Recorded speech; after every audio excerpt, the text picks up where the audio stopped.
Happy Friday, YouTubers, and welcome to Keep It Simple. I thought we would do something a little bit different, so bear with me. I'm going to take you on a tour of my keto kitchen, and I have a little fresh recipe for being Fresh Friday. I'm making a homemade chimichurri sauce. I'm probably saying that wrong, so don't judge me or correct me in the comments below.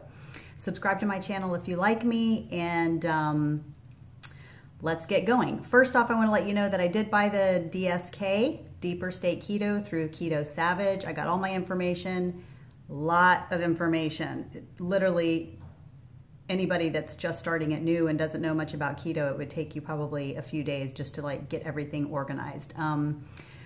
But since my husband and I are not at that point, it's a little bit easier for us to just kind of get things organized and keyed in. So according to the keto calculator that I keyed in, and I'll show you this, it is, we've got body weight 138, BMR is 1440, that's 1,440, and my induction phase, which is the first phase, is 1,800 calories. That's going to be an adjustment. I've been having less than that. Fat grams 161, protein 68, carbs around 22, and it says that if my carbs are greater than 10, I have to add like 10 to my daily protein amount. So my protein would actually be, I guess, 78. I've got to ask them about that because I'm a little confused on that. My activity is upper side of active.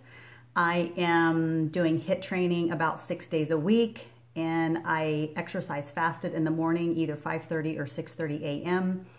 And so, anyway, that's pretty much how I've started the DSK, along with my bulletproof coffee. That's pretty much the best way to get most of your fat in. I have trouble getting my fat in, but I've noticed that if you have a bulletproof coffee, you can hit your macros much easier with just that cup of coffee. The only problem is I typically only drink coffee Fridays, Saturdays, and Sundays when my husband makes it.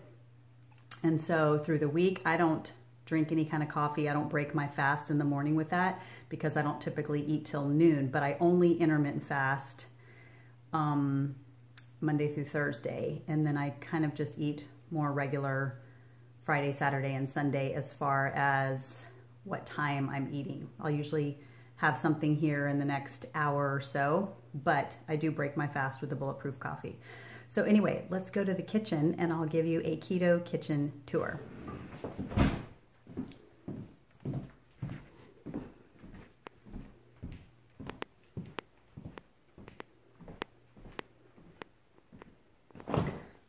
So just a few things in my fridge that I try to keep on hand at all times, just to make things easier. My husband does dairy. I do a little bit of dairy, but I always have cheese in here. We always have like cream cheese. We have the Parmesan crisps. Those are always a great snack. We always have our Kerrygold butter.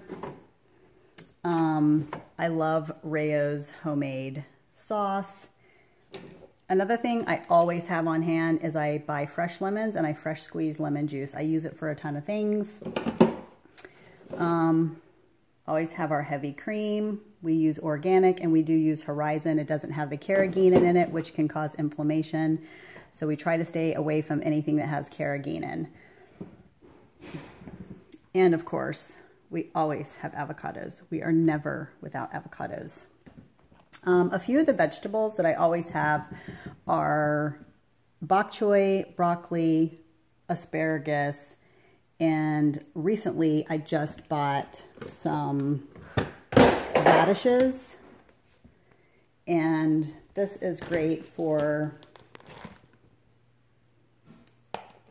roasting in olive oil with some garlic and some onions. It's delicious. Sorry, I dropped my butter. Another thing that I do that I like, and I've been doing this for months, is a pickled ginger. And it's fresh ginger cut up with 1 fresh squeezed lemon juice and a teaspoon of Himalayan sea salt. And it just kind of marinates. It's like a pickled, but I eat a little teaspoon or a tablespoon of this like 15 minutes before a meal. It's great for gut health and really good for you. Ginger has been around for thousands and thousands of years, and it's great for you. So that's just a little thing that I kind of always have in the fridge and keep in the fridge. As far as my pantry and my spice pantry is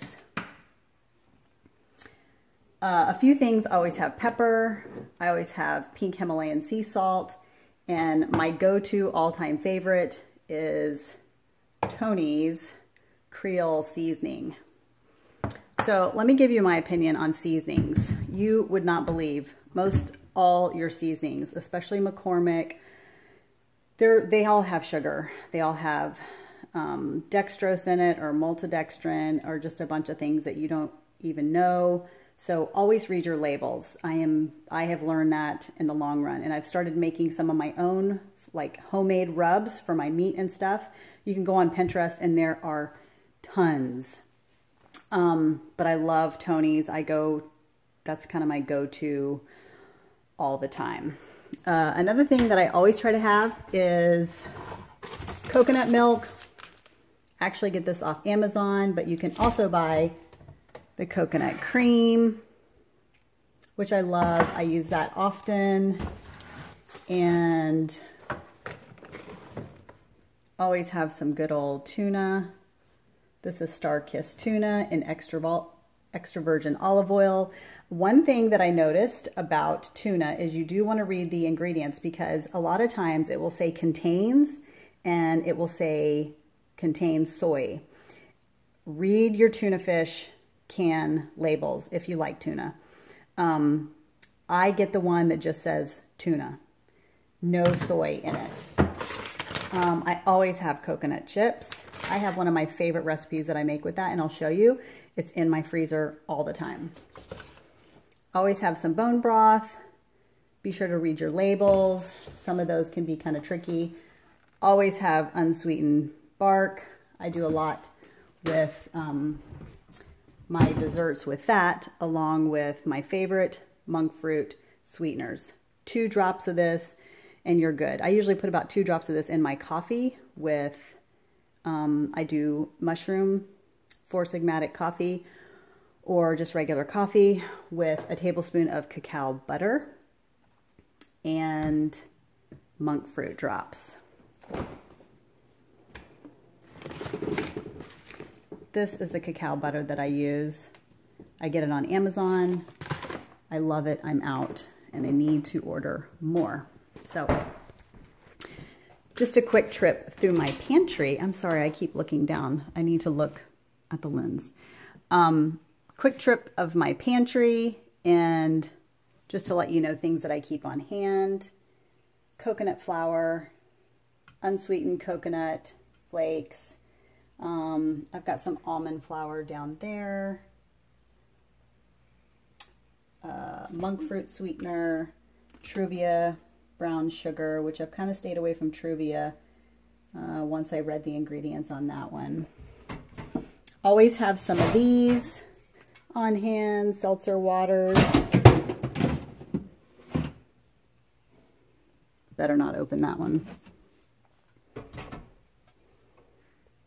I like those because they don't have any kind of natural flavoring in it. You don't even want to YouTube or Google natural flavoring.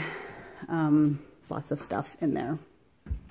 So my next thing that I want to show you is my homemade chimichurri sauce.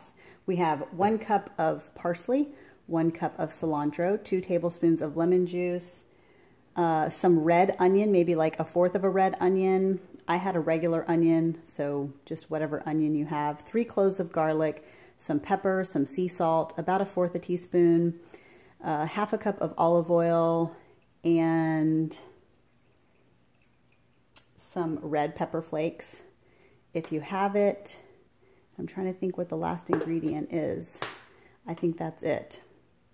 But we're going to zip this up and